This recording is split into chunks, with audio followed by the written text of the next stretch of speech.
Okay, rangsangan dan gerak balas dalam tumbuhan. Jadi gerak balas pada tumbuhan kita boleh bagikan kepada dua. Yang pertama gerak balas tropisma, kemudian yang kedua ialah gerak balas nestik. Kita bercakap tentang gerak balas tropisma. Ini merupakan gerak balas terarah tumbuhan terhadap rangsangan yang datang dari satu arah. Maksudnya gerak balas itu dia bergantung kepada arah rangsangan gerak balas ni. Okey, bahagian tertentu tumbuhan yang tumbuh ke arah rangsangan kita kenali sebagai tropisma positif. Manakala tropisma negatif kita merujuk kepada bahagian tumbuhan yang menjauhi rangsangan. Okey, ini tropisma positif dan tropisma negatif. Gerak balas tropisma ini kita boleh bahagikan kepada 4 bahagian.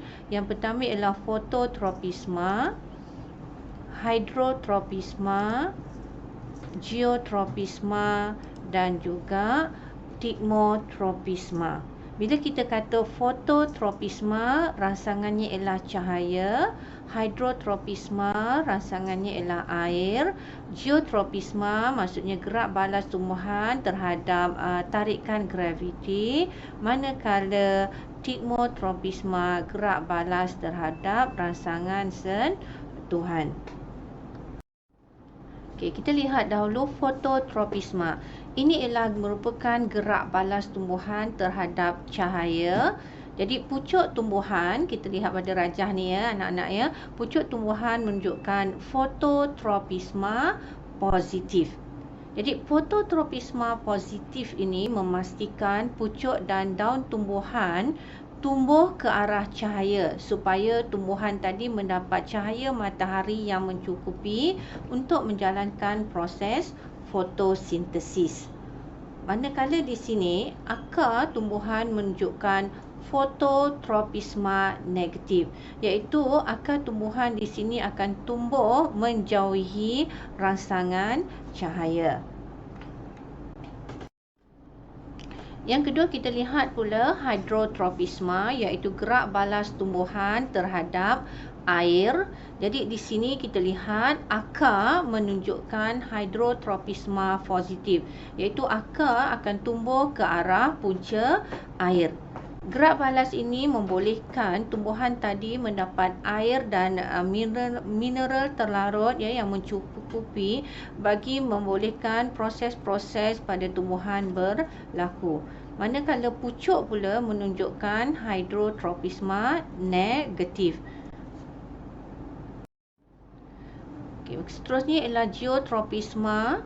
Geotropisma ialah gerak balas tumbuhan terhadap graviti, daya tarikan graviti. Jadi di sini kita lihat pucuk menunjukkan geotropisma negatif, manakala akar pula menunjukkan gerak balas positif terhadap tarikan graviti ini. Jadi geotropisma positif membolehkan akar tumbuhan tumbuh jauh ke dalam tanah dan mencengkam tanah dengan teguh, dengan kuat untuk mendapatkan air dan mineral. Seterusnya ialah stigmotropisma. Ini ialah gerak balas tumbuhan terhadap sentuhan, di mana contohnya pada gambar rajah ini tumbuhan mempunyai sulur paut ataupun batang melilit untuk berpaut pada sesuatu objek. Gerak balas ini membantu tumbuhan untuk memperolehi cahaya matahari dan juga untuk mendapatkan sokongan. Okey, seterusnya kita lihat gerak balas nestik pada tumbuhan. Jadi bila kita kata gerak balas nestik, ini merupakan gerak balas terhadap rangsangan seperti sentuhan yang datang dari pelbagai arah. Okey, yang ini ialah rangsangannya datang daripada pelbagai arah, bukannya satu arah saja. Jadi contoh-contoh gerak balas nestik ialah fotonasti. Okey, iaitu gerak balas terhadap rangsangan cahaya. Contohnya di sini ialah kita lihat gambar rajah bawah ini Okey, bunga pukul 4. Dia akan menguncup pada waktu pagi okey, pada keamatan cahaya yang rendah dan akan menjadi kembang bunga dia akan kembang pada waktu petang semasa keamatan cahaya adalah tinggi. Okey, ini bunga pukul 4. Dan kita ada juga bunga kembang pukul 8 pagi di mana bunga ini akan mula mengembang pada pukul 8 pagi. Bila waktu petang sampai malam, okey, dia akan menguncup. Okey, ini contoh gerak balas terhadap rangsangan cahaya atau fotonasti. Kemudian kita ada satu lagi ialah termonasti, iaitu gerak balas terhadap rangsangan suhu. Ini contohnya bagi bunga tulip. Okey, bunga tulip, okey, dia menguncup pada musim sejuk, manakala pada musim bunga tulip akan mengembang. Okey, satu contoh lagi ialah seismonasti, iaitu gerak balas terhadap rangsangan sentuhan. Okey, contoh yang paling mudah okey, ialah pokok semalu. Okey, cikgu harap awak kenal pokok semalu. Okey, contohnya di sini kalau disentuh pada bahagian tangkai batang ni, okey, tak ada apa-apa berlaku. Okey, tetapi apabila disentuhan diberikan pada bahagian daun, okey, ini bahagian yang sensitif, kita akan dapat perhatikan daun pokok semalu tadi akan menguncup. Okey, ini satu contoh gerak balas terhadap rangsangan sentuhan. Okey, jadi kita lihat ini sekali lagi, okey, berkenaan fototropisma, geotropisma dan hidrotropisma dalam tumbuhan. Jadi pucuk menunjukkan fototropisma positif, di mana pucuk tumbuhan tadi akan tumbuh ke arah sumber cahaya, dan dia menunjukkan geotropisma negatif, iaitu pucuk ini dia akan tumbuh ke arah melawan arah daya tarikan graviti. Awak dah belajar kan, arah daya tarikan graviti adalah ke bawah, jadi pucuk kita tumbuh ke arah pucuk tumbuhan tadi tumbuh ke arah atas. Okey, kemudian akar menunjukkan geotropisma positif, iaitu akar akan tumbuh ke bawah mengikut arah daya tarikan graviti.